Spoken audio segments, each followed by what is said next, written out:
Welcome to a Wonder Junkie podcast. I'm your host, Ryan Anderson. Nobody knows what's going on. Nobody knows. Nobody has the faintest idea. The best guesses are lies. You may be sure of it. All right, John, thank you for joining me this morning. Good to be with you, Ryan. Yeah, I've been following your work for a while, and I thought it would be really fun to have you on. I've had Tom O'Neill on and a few other guests that dive into this subject matter, so I thought it'd be fun to explore what you've been working on. Your book, Drugs as Weapons, seems to be your biggest piece of work from what I can gather. And Drugs as Weapons Against Us was overlaps a lot of my other work. yeah, what were some of the things, if you don't mind, that got you into this? I know you were a drug addiction counselor. Just for people listening, you might be, there might be a lot of folks hearing you for the first time. So just give them a little overview of how you dove into this subject. Sure. Well, so I had a psychology major, worked as an addictions counselor in 1989 in Baltimore City. Then I moved to Washington, D.C. and did more work down there.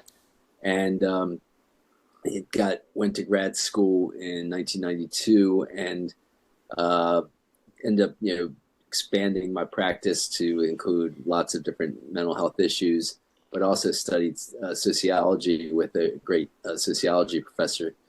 And so that I was writing at the same time. I was writing more fiction and poetry, and started getting into articles more before with the first Iraq War. And then, it was about 1991. And then in grad school, I started a activist newspaper that I ended up selling in bulk to professors around the country at grad schools around the country. And that got me more into, publishing in national activist magazines like Z Magazine and then Covert Action Quarterly. And so I ended up, was working on a novel based on Drugs as Weapons Against Us, the CIA War on Musicians and Activists. But, so it was a fiction. First it was going to be a fictional, like a historical fictional account, but then I decided to make it nonfiction and to make it more accessible. And I then took a tangent from that when I just thought that the part on Tupac Shakur and the Black Panthers and Black leaders being targeted by U.S. intelligence, murderously targeted, I just thought that might be a more sellable book at first, and I published that in 2007, came out with that in 2007, got a national distributor for that, and then I came out with the bigger full spectrum, Drugs as Weapons Against Us, and so the first book was titled The FBI War on Tupac Shakur and Black Leaders. It's been republished as The FBI War on Tupac Shakur, State Repression of Black Leaders. And but the second book came out in 2015, Drugs as Weapons Against Us, the CIA War on Musicians and Activists, with Trine Day at Press. And then I decided to make a film. I had made a film based on the Tupac book, but it was low budget, really low budget, and just sold DVDs through Amazon. And then I ended up having it free for a few years on YouTube. But I did, people were very interested in the film at that time. That was nice. But then when I came out with Drugs as Weapons Against Us, I decided I wanted to make this a bigger film, put more money into it. Also included, good information on Tupac, but also information on John Lennon and Kurt Cobain and Jimi Hendrix and Kennedys, etc.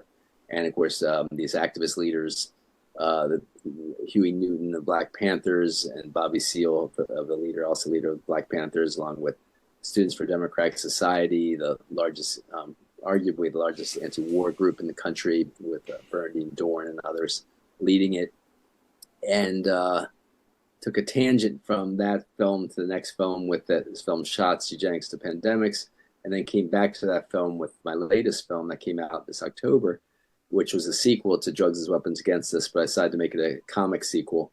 Like my Shots film was had a comic angle to it, and so it's just more fun. It's not quite. I really would have more fun with fiction, I think, but fiction's so hard to publish, so I thought I'd just have more fun with a comic slant on all the dark information that Drugs as Weapons Against Us had in it, but I have a lot of updated information because I found out more about the musicians, Kurt Cobain, and John Lennon, along with Tupac, and also some of the activists, such as of course President John Kennedy and Senator Robert Kennedy, and more on on how different ways they target the Black Panthers, as Tom O'Neill so great, so well puts out there, like describes as great detail and great evidence on how the Manson family was used both against the white anti-war movement and the Black Panthers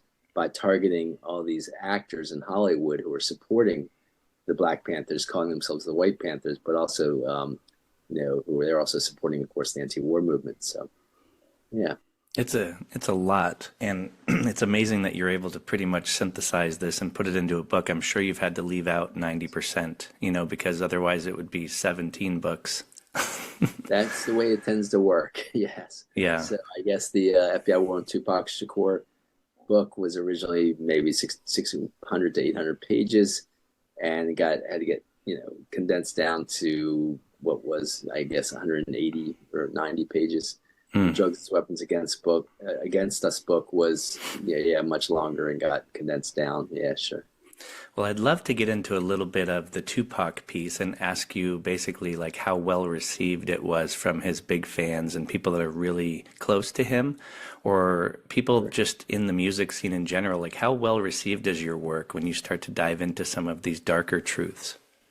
Well, I got lots of radio interviews based on that book and lots of good feedback from places. And the thing is, the mainstream media is so controlled that some big, magazines, I think it was mentioned in People, believe it or not, but it was mentioned in The Source, it was mentioned but only in the context of, here's another conspiracy theory, here's the biggest conspiracy theories on who killed Tupac. And so they, when they use the word conspiracy theory, they imply that it's irrational, but yet in the actual text, they kind of didn't really deride it at all. They just put it plain out there that I show the support that the FBI orchestrated Tupac's murder.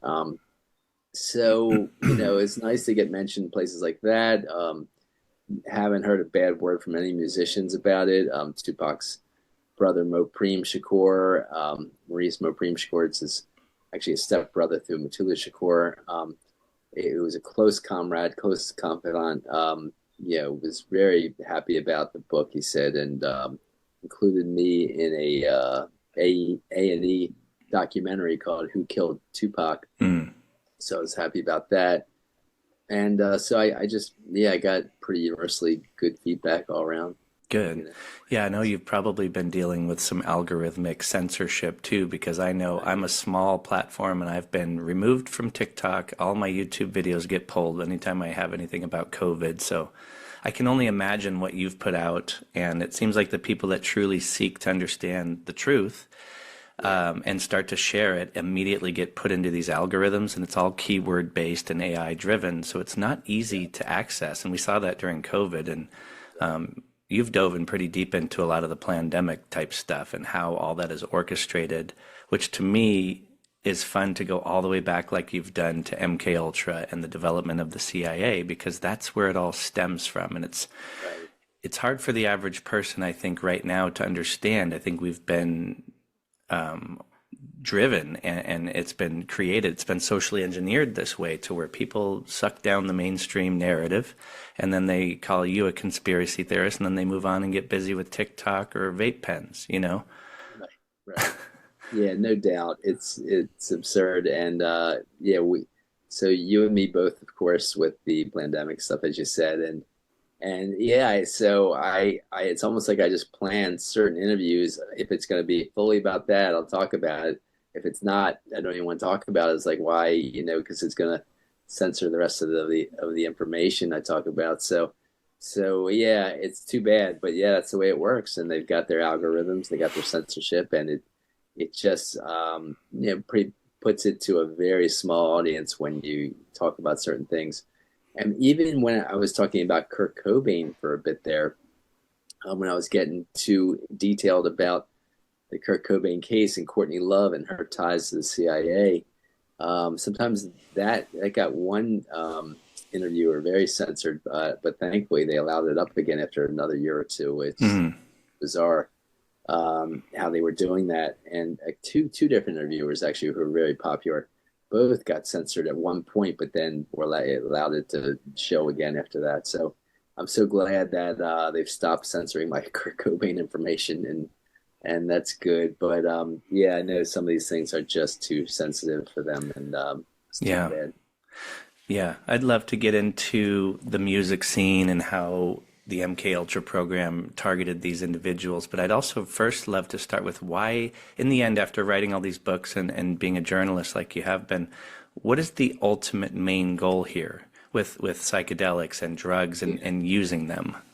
So the goal is to warn people, don't do as I've done, partly because I dabbled in, every drug I could find in high school, and in college, when things got tougher, going to a very rigorous academic school, a bunch of my fellow students went to private school and all, and they were better taught, we'll say, just came from tougher environments academically, and I thought things were just going to be so easy for me at that time, and then taking acid maybe half a dozen times, I was like, what happened to my brain? What did this just do? And I don't know if it was the LSD or the strychnine that LSD is often cut with.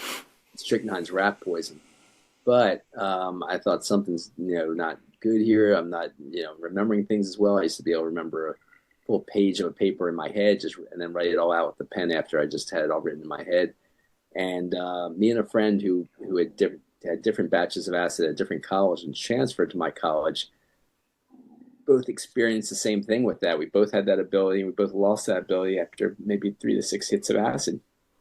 And so we learned and got away from it. But, and it took about a year for my brain to get back, what it could do before the acid.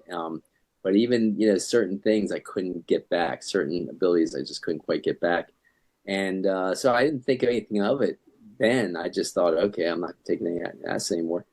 But when I started researching and hearing more about how the CIA was behind a lot of the acid, I thought, oh, wait a minute, what's going on here? This could have been like purposeful. There's something more serious going on here. And then I found out that many of the drugs that I just tried once or twice, dabbled in ecstasy, other drugs, most of them came out of the CIA. Now, of course, like opium and cocaine are from the coca plant and the poppy plant, but the other ones, all these synthetic ones, the MDMA, the LSD, BZ, super psychedelic, DMT, STP, super psychedelics, things like that, did come out of MKUltra, and God knows how many others that are used as sedatives and pharmaceuticals and all that. So I just want to try to help activists steer clear of all these CIA machinations that try to undermine them and for their best abilities to change society for the better for the 99.9% of us. And that's what I hope to do. And what do you think the CIA's intention was? Was there an overarching intention, or was it more to disrupt and destabilize more or less a already active anti-war movement? That's sort of how Robert Forte looks at it? Yeah, I think it was to disrupt and undermine and hurt the abilities of the anti-war movement and the civil rights movement, and any other movements that try to change society for the better of the 99.9%. Sure. And it was basically because people got a little too far off the rails, because during that time a lot of the music people would say was revolutionary. It was changing and it was getting better, right? But then at the same time with the Laurel Canyon stuff, which we can get into, it seems like it distracted people, as you said. But it's hard to put this together because a lot of people from the outside looking in would say that's the greatest thing that ever happened to music and art and movies was psychedelics. So what would you say to folks like that? Yeah, I would argue that no, it's not the case. I think all of these artists, like Jimi Hendrix said, he wrote his classic, songs with his first album was his classic album, and he said he wrote that without any psychedelics. He had not done psychedelics when he wrote that album, and it's just it's just an incredible album, And so I think all of these artists had that potential to do just great work, and I think that the psychedelics and the other drugs just hurt their ability to do their best work. And as I say, as a creative writer myself, when I got messed up, it definitely diminished my abilities to write creatively.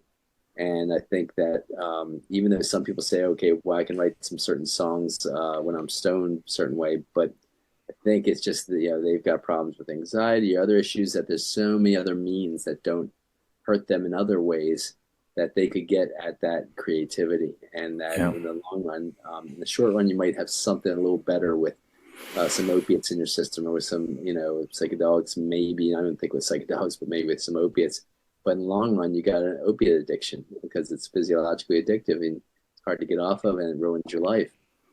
And so, no, I think overall, it hurt music, even though there's some songs that, glorify, someone's so hyped up about glorifying the heroin that he's so happy about. I mean, I used to love these bands that glorified the heroin, and I just thought afterwards, after finding out what was going on with them, or what heroin did with them, it's like, this is terrible. I can't even believe that and this is what I like. This kind of lyric that, give me a ride on the junk truck, one local band that was really good, would scream in the chorus, and the junk truck is about junk, but it's a slang for heroin. And it's just too bad, that's something like we're supposed to all be dancing to like crazy and rejoicing is heroin. Yeah. Just a shame. I'd love to, maybe you could help us go back in time then with what you discovered with the development of the CIA and Alan Dulles and some of that, where we took on all these Nazi scientists and psychologists. Let's start with Operation Paperclip maybe, and then go into the music scene from there. So I'll even go a little further back, that it's these wealthiest families formed the eugenics movement. They were incredibly prejudiced. They said that a huge percentage of people of color, people, Jews, Catholics, etc., were all genetically inferior to different degrees. 90% for the people of color, maybe 60% for the Jews, and 40% of the Catholics. They then started funding, putting tons of money into Germany after World War I, after they were really left in bad shape after World War I. Who are these families, these wealthy families? These families were the Rockefellers, the J.P. Morgan families, the Carnegies, the Harrimans, etc. And the Bush family were cohorts with them. But there's other families, but those are some of the biggest names I have the names of from different documents. But so they put money into Germany. Germany rose up. They, George Bush, his father, Prescott Bush, was head of Brown Brothers Harriman, that put tons of money into Hitler and the Nazis, and were even found guilty of trading with the Enemies Act. So put tons of money into the brown shirts, etc. Hitler's kind of private army. Then after the war, they took loads of these scientists from the Nazis that had been experimenting with psychedelics and other drugs on concentration camp victims, and brought them into Project MKUltra. They brought them into the rocket program too, and different other programs, but they also brought them into MKUltra, sent tens of thousands down to South America and Central America too. But so when they brought them into MKUltra, at that time had other names, and then became an umbrella program when they called it MKUltra in 1953. And all these scientists had already been working with psychedelics on victims. And now they decided, well, here's the key ones. And, so the LSD became a very big one they started using. They found that can really help with manipulating people. And but they also, of course, they used lots of different drugs. And they end up having parties and dosing people at parties, then dosing people in different other events. They saw the activism rising up with the civil rights movement, and they started spying on them, targeting them. And in the early 60s, they decided, okay, we're going to start something called the Human Ecology Fund as a front for MKUltra. And the Human Ecology Fund funded about 40 plus colleges, over 40 hospitals, 40 prison experiments, 40 different prisons that were holding experiments. And in the colleges, Timothy Leary, a professor at Harvard, became one of the most popular of the college professors that got that Human Ecology Fund money. The Human Ecology Fund was a front for MKUltra. And that's documented in Anthropology Today journal, the top journal for the Anthropology Association. And so that then they were like doing different things. They were seeing the effects of the acid and the other drugs and psychedelic mushrooms, but acid and psychedelic mushrooms were the biggest drug they were using. They were making it more popular in the colleges. They were then taking the people that were the subjects of that dosing and then manipulating them, such as Ken Kesey, who wrote the book One Flew Over the Cuckoo's Nest when he was still more sober, and then finished it possibly with a help of a team of writers from the CIA, who knows, but they were obviously manipulating Ken Kesey as he wrote other books, and really never could write a book as good as One Flew Over the Cuckoo's Nest, and couldn't finish a novel for decades. Do you think that he was aware of his connection to the CIA, or a lot of people were still thinking the CIA was not all bad and it was just compartmentalized, so it was being used? Kesey was aware of what was being manipulated by the CIA. I think all the people around him were manipulating him, and there was a number of people right out of the military manipulating him. All around him as part of the Merry Pranksters.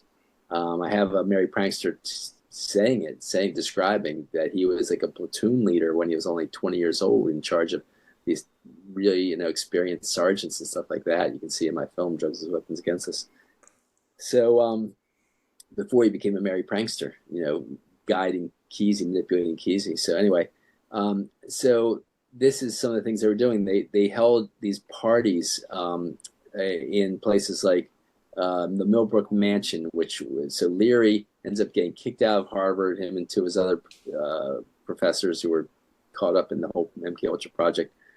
And so when he's kicked out of Harvard, in steps someone named Billy Mellon Hitchcock from Goff Oil family and Mellon Bank family. And they are intimately connected. There, many people in that family are part of U.S. intelligence, I show. And so Billy Mellon Hitchcock gives his mansion an hour above New York City for pennies to Leary. And a bunch of MKUltra scientists just camp out at this mansion with Leary. Leary is the face of it for the media and just pretends like it's this big communal space for artists and things. Lures all these artists and writers, the great artists and writers of New York City, up there to trip and to get experimented on by these MKUltra scientists that are hanging out there pretending like they're just bohemians, hanging out, having fun. Meanwhile, New York City is the top source for freedom riders that were supporting Martin Luther King. That were going, a bunch of whites going down to the South to help support Martin Luther King and the civil rights movement. When he had that Freedom Summer back in 1964 and 65. Matter of fact, two of the white Jewish students from New York City who came down there for the Freedom Rides were murdered by the KKK and the sheriff, of the area, the police sheriff. And when one black, comrade of theirs was murdered, and it's Goodman, Schwerner, and Cheney, their names are, and so they tried to lure these freedom, summer people, activists, up to this mansion, and they did. They were successful at doing that. They were successful at luring great writers, great jazz artists, great musicians from New York City up to this mansion and to dose them, and or to just convince them to try it voluntarily and try psychedelics voluntarily. And meanwhile, that's in the East Coast. In the West Coast, you had Kesey and his parties, and they called him. First, I'll just say Kesey ends up around Stanford. He's in Stanford at the writing grad school. He's holding a lot of parties with acid he supposedly stole from the hospital where they paid him to be a subject of the MKUltra experiment, Human Ecology Fund experiment. And then they gave him a job as a janitor in the hospital, mental health hospital there. which he used to write One Flew Over the Cuckoo's Nest. But they pretended to leave all the LSD unlocked for him just to steal as much as he wanted, which he did, and he held constant parties, and just gave out the acid. Now, and I think he was just manipulated by other undercover agents to do that, but I can't say for sure. All I know is that then these merry pranksters, these people, undercover agents, convinced him to have a school bus painted psychedelic colors and leave the Berkeley area, the kind of San Francisco Bay Area, which is where the Cal Berkeley activists are, and a bunch of the San Francisco Bay Area activists were leaving in a bus to support for part of Freedom Summer, for the support of civil rights in the South. The same exact day, Merry Prankster bus takes off in that same path, follows that Freedom Summer bus, goes down south. They're supposed to be going to the World Fair in New York City for a book publishing event for Kesey, but instead they go down south and they literally follow a path of the activism in the South, promoting acid. So before they go up to New York City and promote acid more, and they promote it in Harlem, where the riots had just taken place for civil rights, for Black liberation and all. So they're being used this whole time. This bus and all the people on it. I watched the documentary. I think Long Strange Trip or whatever. That whole thing. So some people didn't know what was going on, and some people did. And I show that I describe the names, give the names of the people I think that were straight out of the military that knew what was going on, but they were manipulating everyone else. I think including Kesey. And so then they take that bus back to LA and they start the what they call the acid test. Mm-hmm. And those are parties that got bigger and bigger and bigger, where they had huge vats of Kool-Aid spiked with tons of LSD, and they targeted some real activist areas with that. Berkeley was a huge activist school for civil rights, for free speech, and then for the anti-Vietnam War movement. They also held a huge acid test in Watts, the Black neighborhood of LA that had just rioted. And they said, there was still buildings smoldering from the riots when they held that acid test in LA, and convinced a lot of Black rioters and activists and types to trip. And so this was, one MKUltra constant party in the East and one MKUltra constant party in the West. And so I argue at the same time as that MKUltra West, San Francisco Bay Area constant parties were going on, and that shifted down to LA a little bit. You also had Laurel Canyon happening, and Laurel Canyon was being manipulated by a number of spies that were there. There was loads of intelligence agents working out of this top film studio that was Army, I believe it was an Air Force film studio, and that Air Force film studio, and this was best documented by Dave McGowan. I just had a few more things that he didn't have, but mostly he does the best work on it with his book. Weird, The Canyon, covert ops and Laurel Canyon scene, and so.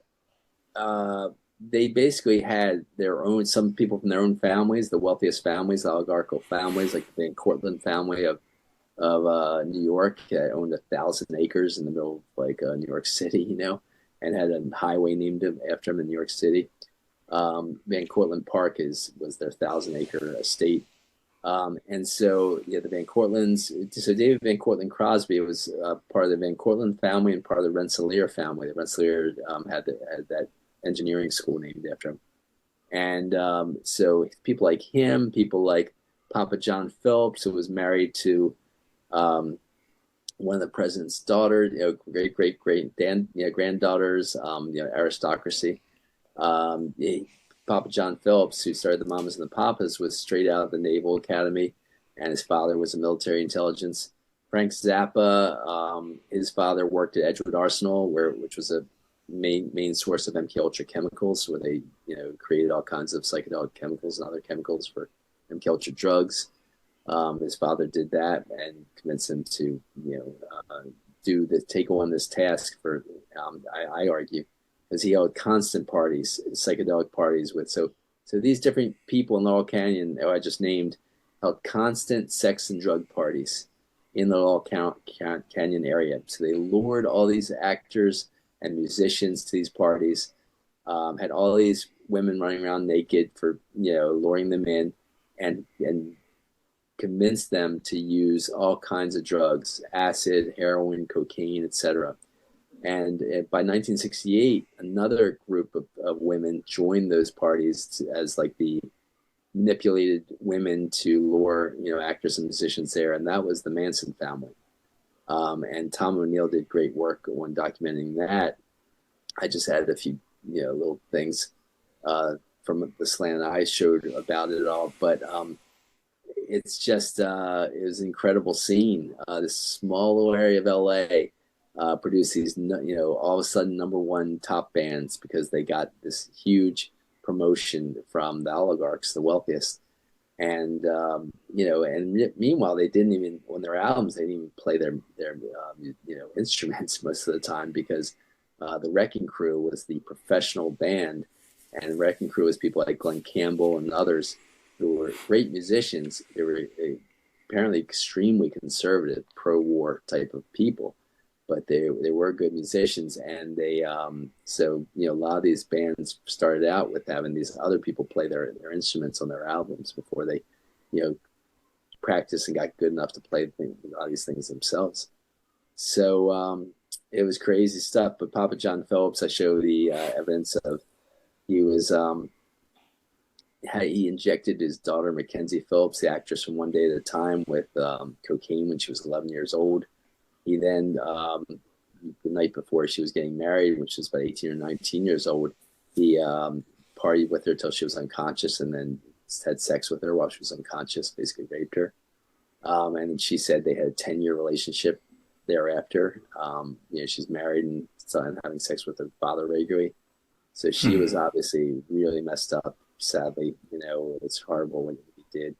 So he was a disgusting human being while he's singing these beautiful songs, Sunday, Sunday, and California Dreaming. And meanwhile, his bandmate, Mama Cass, was a well-meaning woman, well-meaning activist even, but was being manipulated because he brought in acid for all the band and manipulated them all. And so this is some of the tactics that MKUltra used. And so, I go on from there to show how that, all these musicians and actors, they were manipulated to try all these drugs to then popularize them with the masses.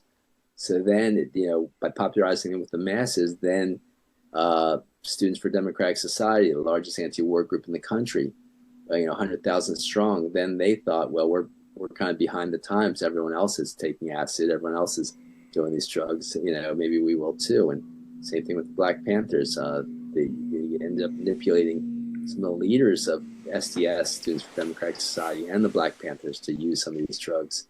And then that influenced others in the groups to use these drugs too, sadly enough. God, it's such a fascinating story. I'm always more and more intrigued by it every time I hear someone like you speak about it, because it just makes you keep thinking about where it is today.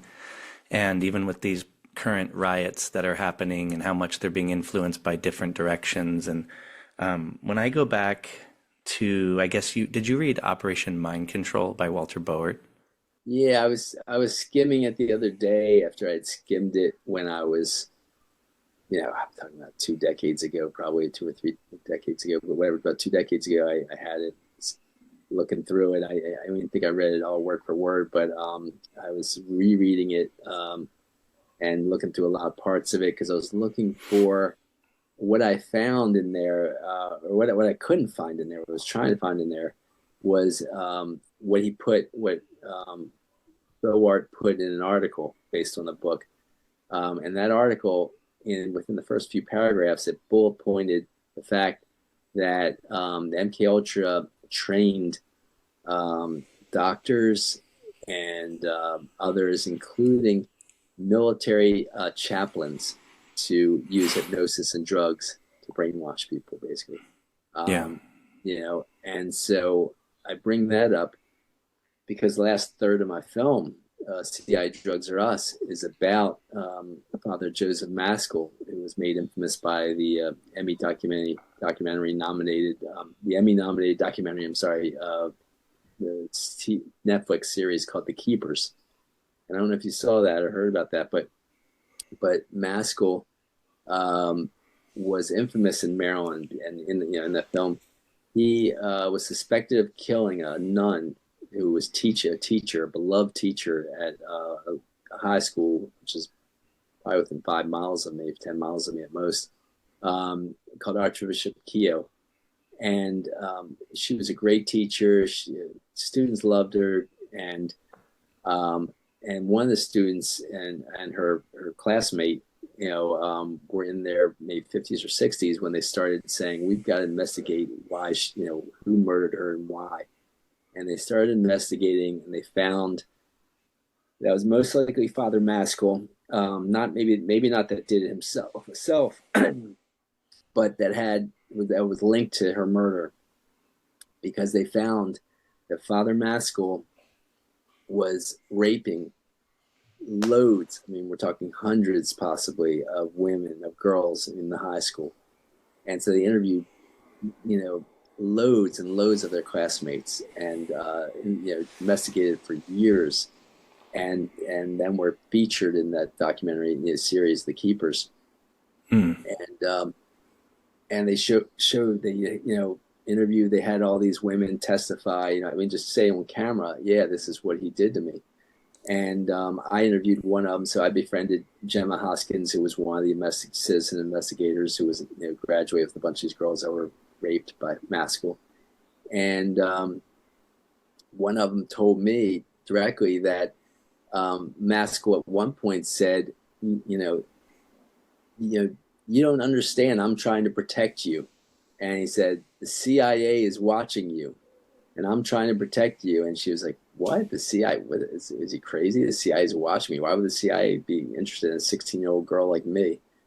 But I showed the evidence that, yes, Maskell was one of those military chaplains that was using the exact MKUltra techniques of hypnosis and drugs, because this woman told me directly in my interview of her, which, as you can see in the film, that Maskell would regularly give her LSD. And she saw it once before he dropped in her Coke, that it said LSD 25 on the side of it, and it was some kind of government grade special type of acid that was gotten directly from MKUltra versus the tabs you get on the street, sugar cubes or whatever that is, you get on the street. Anyway, so I showed loads of evidence that yes, Maskell was part of MKUltra. He was one of his military chaplains, as I said, that was trained in this. He also got trained at Johns Hopkins. He had a huge network. He would take a lot of these girls to a guy named Christian Richter, who was a gynecologist in the area, and another victim of MKUltra identified Richter, in my film. And there's just he had a huge network of priests, and that were doing the same thing.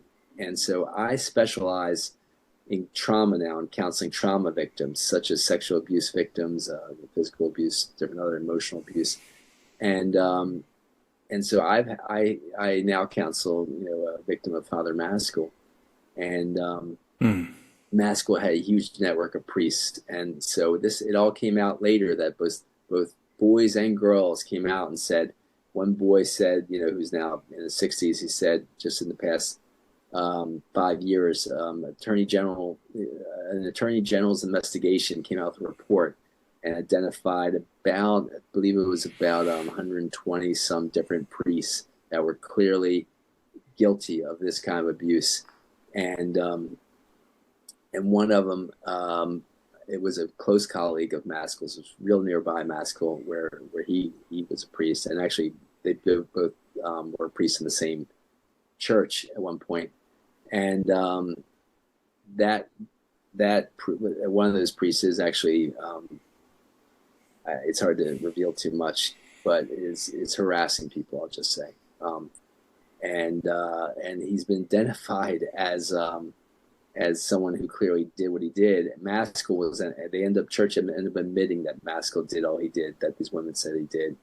But he was protected. They're all protected. The head of Johns Hopkins, the head of psychiatry for Johns Hopkins, testified on behalf of Maskell and on behalf of this gynecologist Richter when they were brought to court, and said no, they didn't do anything, and these women that are saying they did something to them can't be true, because they said, well, they had repressed memories, and they says no, repression, that's fiction. There's no such thing as repressed memories. That's what the head of Hopkins psychiatry said. There's no such thing as repressed memories. And why did he say that? Because Johns Hopkins got huge grants, got huge MKUltra grants. That's why. One of the earlier directors of psychiatry at Johns Hopkins became head of Human Ecology Fund, that I said was the front company for MKUltra, that for giving money to universities. So they were deeply involved in MKUltra. Hopkins, Harvard was, and still probably are, right? I mean, they're all funded now by. Well, probably. I just don't know. I don't think that I don't think everyone knows how that it's coming from MKUltra. They think it's coming from these well-meaning other different groups, but I show the links between these other groups that started, like the Multidisciplinary Association of Psychedelic Studies, MAPS, or the Hefter Institute, which is also a form of MAPS, does conferences with MAPS, and the Beckley Foundation, and which is British, but how they all have links to MKUltra. The British one more to the Tavistock Institute, which is the MKUltra kind of Britain. So do you think they're experimenting still, or using psychedelic trauma therapy for certain reasons, or what is your narrative? I do.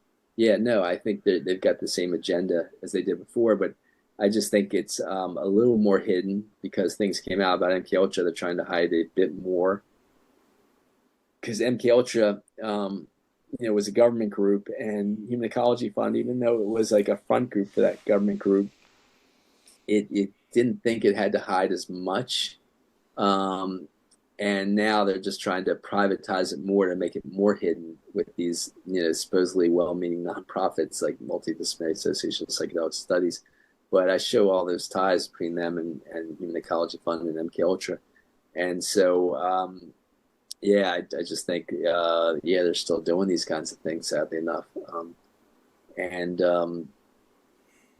think they're doing it for the same reasons they did before, to create this dissociative disordered victims that they can use as assets. They can either manipulate or directly use as assets, because they might have multiple personality disorder, now called dissociative identity disorder.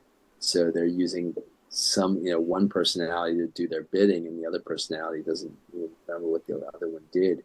And that's what some of the victims said, as I have in my film, that they basically woke up with blood on their hands and didn't know why they had blood on their hands, didn't know where that came from. One of the, I show also the woman who I directly interviewed and for my film, who says that I suddenly, at a party, some boys, at a high school party were shooting, would nail, these Coke bottle, tops, those old metal ones, to a tree, and then shoot at it, try to hit it with a gun from, say, 20 yards away or something, 30 yards away. And she says she tried it. She grabbed the gun and shot it, and was a bullseye several times in a row. She says she'd never held a gun before in her life. She didn't know how she did that. And she was scared to death. She was like, how did I learn that? What happened? How did that happen?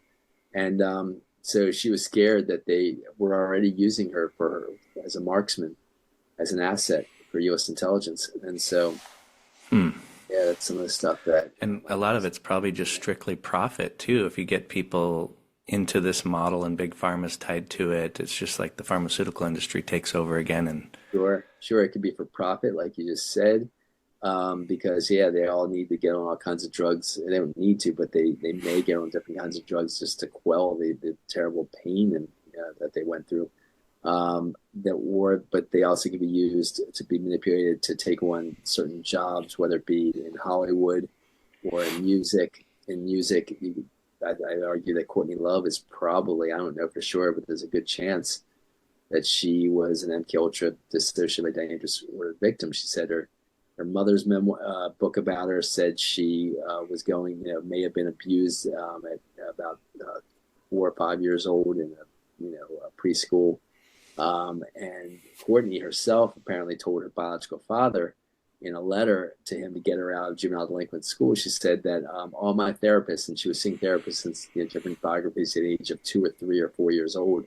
She said all her therapists were having sex with her, and her psychiatrists were giving her these different drugs. And she wrote this letter when she was about 13 years old, and she named the drugs, and they were MKUltra drugs that help with hypnosis.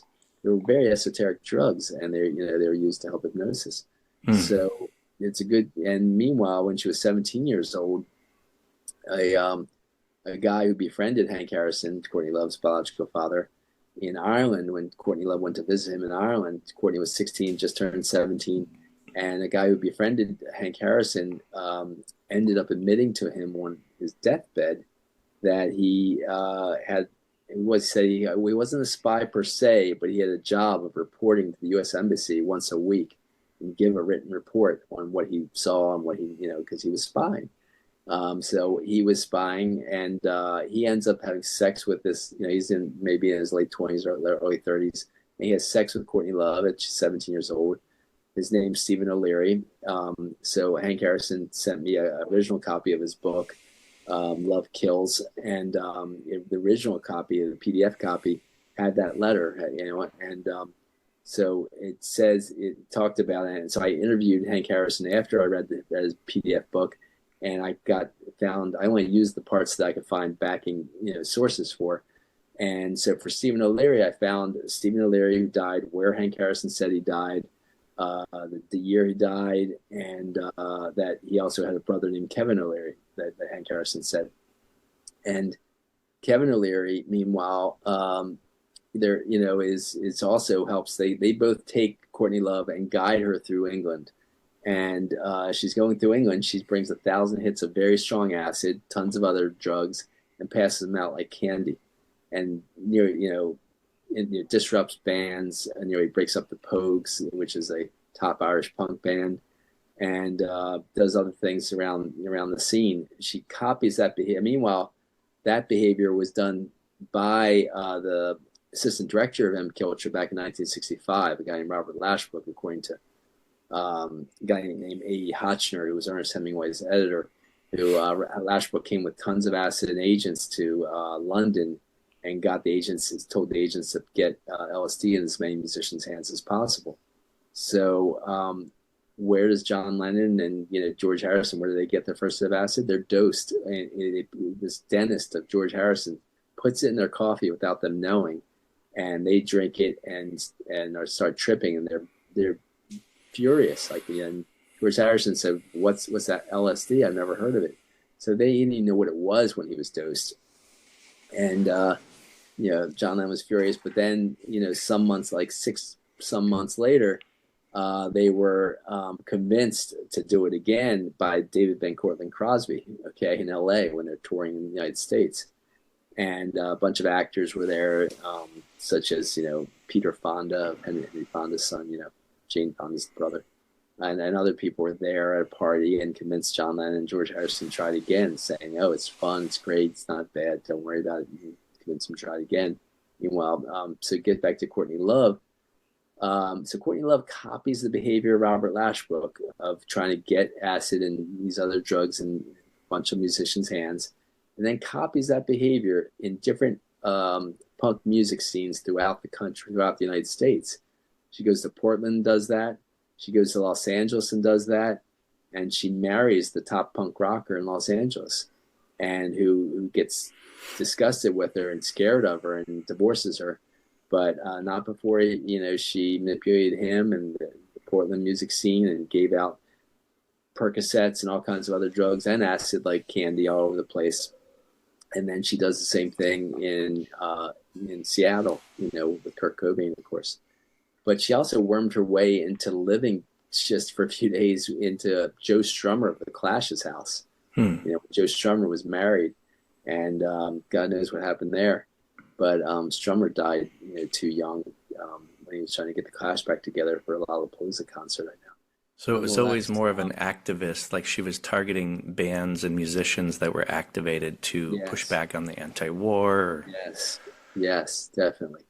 And so she, the best evidence is that, to my mind, is that yeah, she probably was and meanwhile, I'll just say also that Kevin O'Leary, I showed a video of them together just in the last 5 or 10 years because they're hanging out. Kevin O'Leary is part of Shark Tank, and that's the same. Is it the same Kevin O'Leary that was brother of Stephen O'Leary? I can't say for sure, but I would argue it is. He's handling her, and people were surprised, asking like, "Are you guys, going out? Are you guys dating?" But anyway, I mean, he's a lot older than her. But nonetheless, and she ends up in Epstein's files, as a one of the few women who could identify as a material witness to sexual abuse of girls, underage girls at those parties. So, a friend of mine, Ed Opperman, who has the Opperman Report, said he's interviewed people that can swear that she was actually acting as a madam for those younger girls of Epstein's. But I don't. And she was prostituted and used in She in was Japan a prostitute. Right. She was a prostitute working. She admitted in her letters. I show one of her letters that a journalist got a hold of from one of her boyfriends, admitting that she prostituted herself in these Asian countries, while she just says she was just working as a live, nude dancer in these Asian countries. But this is when she's in her teen years, before she even got into music at all, in the ages of 15, 16, whatever it was. So, and Hank Harrison said he saw her hooking on the streets of Dublin. So he had to kick her out of his house when she was leaving heroin needles on his floor and was prostituting around the San Francisco, Bay Area scene where he was living at the time. What does this make you think about the whole Diddy thing and Epstein and with, Justin Timberlake and all these stories that are coming out? It's like the same story repeating itself. Yeah. Yeah. I mean, I think the Epstein situation was clearly U.S. intelligence coupled with, probably Mossad or Blackmail operation. Yeah, it was clearly an operation that was, likely, just big blackmail operation. But had a lot of different agendas to blackmail a lot of these most powerful people. But the Laurel Canyon scene could have been partly blackmail operation. There's a good chance they could have been filming a lot of these situations to blackmail people there. This is I don't know. I can't say I know enough about the Diddy situation to know truth or not. Yeah. What's going on with that. I'm sorry to say. The thing about Operation Mind Control with Walter's work, you can hardly find an interview of him on the internet. Anything that existed is pretty much scrubbed. But I was with a guy last week, the day I lost my voice. He flew out here, and the next day I was scheduled to talk to you, and I had to cancel that. But I could not speak that day. It was so crazy. But he spent, I guess, 10 years living with Walter and helping him work with what he was doing. And it helped me to start to think back to Marshall McLuhan's work and how deeply tied and used his work was by, I guess, the Rockefellers, and it ties into our CIA with how they distribute technology and how they can shape consciousness. And so Operation Mind Control for me, when I was speaking to James and started to dive back into that book, because I hadn't read it in years, but it just helped me to start to remember that America is like a new experiment, and we're missing our lineage, and we don't really have roots, and we're sort of amnesic. Whereas if you look at other cultures, they actually have ancestors, and it's really hard to disrupt, a culture that's got roots. So it's much easier to take these American people, and they're all about freedom of thought, and it's much easier to make them highly suggestible and to shape their consciousness. And one of the best ways is through hypnosis or suggestibility drugs like LSD or psychedelics that can be used for healing and be used to shape your mind for the good, possibly if done in the right container, which is so rare. I don't even almost think it's like the 0.01% of people that could possibly be considered to be in that state in that room and have the right personality to have the positive effects from it long term. Versus now what I think is happening is everybody's glorifying it for healing, but it seems to be disrupting and opening you up to a highly suggestible state. And now we have information technology and blue lit screens and all of this stuff being pushed, narrative control, really. And it's far more easy to get the narrative implanted when you have everybody high and distracted. So I'm thinking that's where it's at now, is information technology combined with super suggestible states and getting everybody to basically let go of any true history. Nobody's really reading history anymore. And so the psychedelic movement's hype and everybody's glorifying it, and that's the way it's being deployed, but no one's questioning the MKUltra stuff and how it's been used throughout history for negative, you know? It's a shame, and that's partly why, I mean, partly because it's hard to have the time to write another book, but partly because, people tend to see the films, my films, more than, read the whole book, is why I guess I've gone to film partly, basically.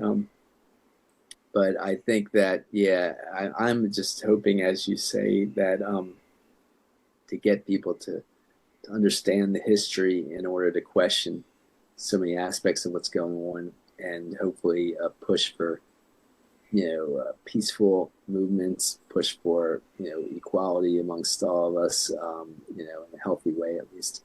And, just push for better things in our society. And because we are, we are probably 99.99% of the population, and the people that run all this, that orchestrate so many of these things, are probably 0.01%. Yet they do have so much money and have manipulated so many people to be soldiers for themselves. Yeah. That it's hard. It's hard to see ourselves as the 99.99%. What do you see as this, the Klaus Schwabs and these people that are trying to have this great reset? It's obvious. They print the books. It's right in your face. They're not trying to hide it. Is this whole thing about just control and having a gated community and getting rid of the population, in your opinion? Is that what you're thinking is happening? I do, yeah. I do think that. The smart communities is really the control communities. You can only drive 15 minutes away from where you live and stuff, crazy stuff, supposedly to save the atmospheres, and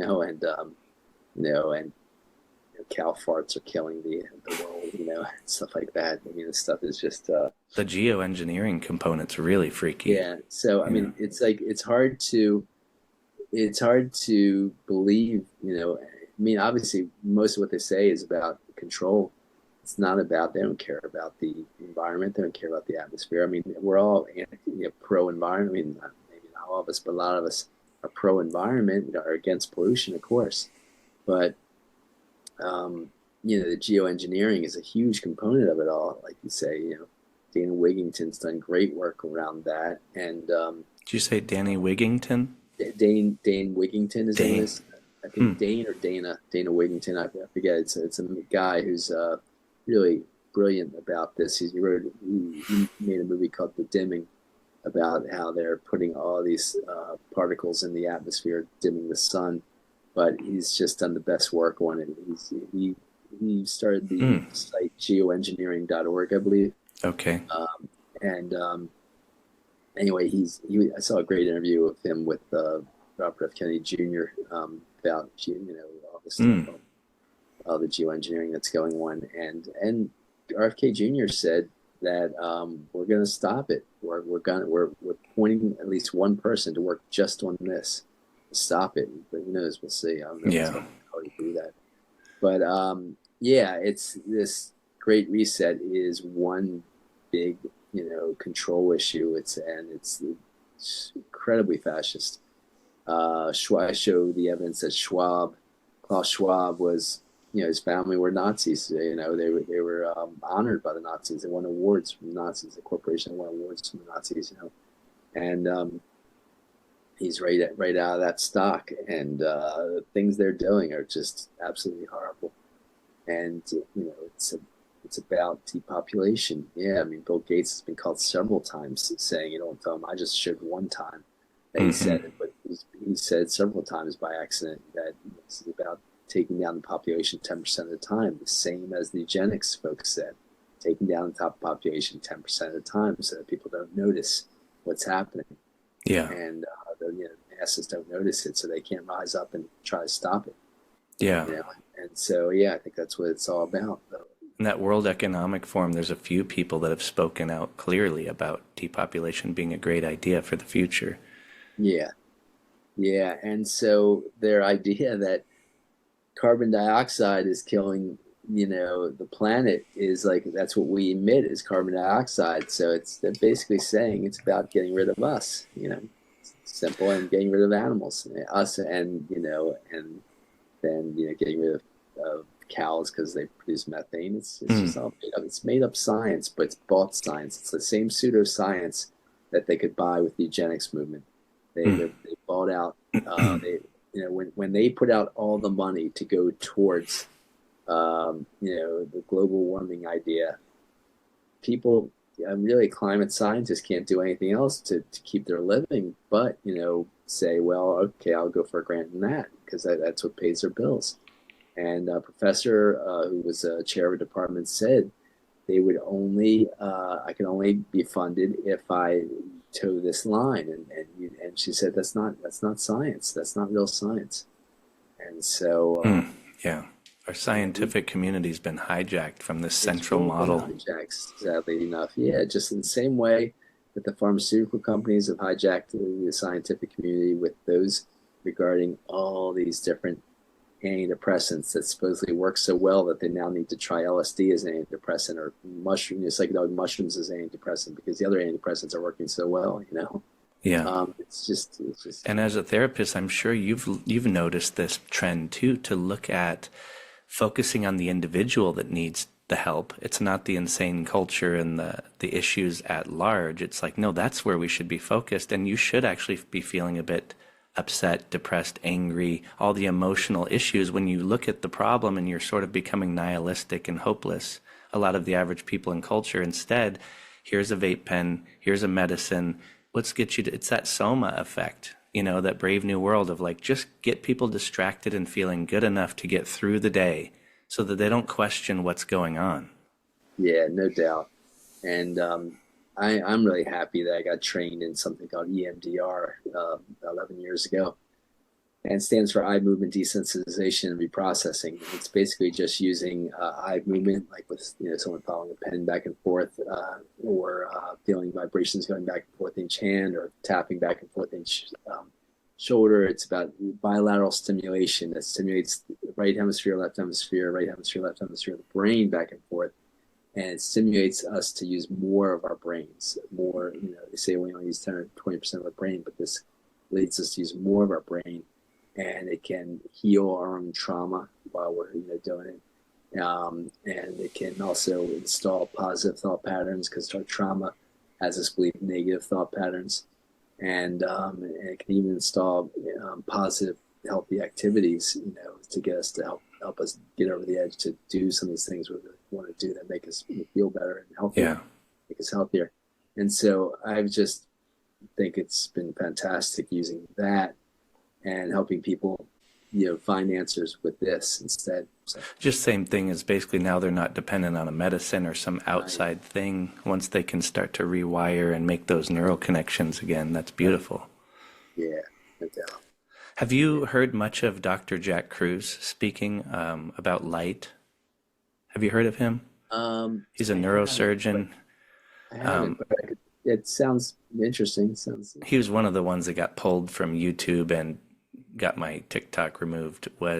He was on Danny Jones, and he did a 4-hour conversation about light, and he, as a neurosurgeon, studied and understands how the brain works, but basically he knows the history of MKUltra pretty well and goes into the whole piece about blue light and how incandescent bulbs have been banned and why LED lighting is being promoted. And so, like, here I have these Nera lights, they're incandescent full spectrum bulbs, and basically it's the idea to block the sun, to tell people to wear sunglasses, to wear sunscreen, because we are light beings. We're like plants. We're photosynthetic, and we need to be. And when you're not out there and you just become sick and numb, and you can be actually caught in this dopamine loop, you're actually more suggestible. And so it's actually one of the big stories not talked about enough. And he did an interview with RFK Jr. and knows him quite well. But for some reason, that light story is not being spoken about in the whole health, MAHA, Make America Healthy movement, all these people, Cali Means. It's all just being tied to this food story. And so anyway, he goes deeper into more of the light story. And so one of the antidotes to our mental health and to our physical health and our sovereignty would be to just unplug and to get outside more, you know. Makes sense. Yeah, I mean, I've definitely talked to some clients who have seasonal affective disorder about trying light boxes to help them a bit. And of course, going outside's even better. Yeah.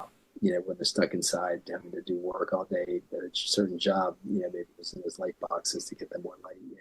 Yeah. And then the non-native EMF element too, that's just being ramped up. And so there's a lot to it, but it's some of the best remedies are free. They're safe, they're legal, and they're effective. And it's mostly unplugging and getting back to what we were for most of human history. Yeah, great. You know? Yeah. So, yeah. Because it's fun to go down these dark rabbit holes and to speak about the history of MKUltra. It's one of my favorite subjects because it's so crazy. I mean, it almost seems better than fiction because it is so wild. But at the end of the day, you don't want to leave people hanging with like, well, now what? Because that can be its own MKUltra form of just creating nihilism and hopelessness and fear and all the things that make people feel like there's no hope or that there's paranoia or you name it. I have a high capacity to handle anything as far as narrative goes, but some people don't. And I think it's easier for most people to just stay busy or distracted or medicate, as you've seen in your addiction counseling. Right. That's why I'm glad we got to talk about that light therapy and EMDR and things like that, you know, towards the end of this interview. So I appreciate that. Yeah. If this was the last thing you could say and you were going to die today, what would you want to share with the world? Oh, God. I would want to share that despite what they tell us, there's countries out there looking to cooperate with each other. And this isn't, you know, if I was going to die today, but this is what's on my mind because I couldn't get any sleep last night because of the horror of what happened in Iran. And I just think that there's countries that want to cooperate with each other, and they formed a group called BRICS, you know, which stands for Brazil, Russia, India, China, South Africa, plus, and the plus is Iran and a number of other countries now. And they're trying to cooperate. They're trying not to exploit.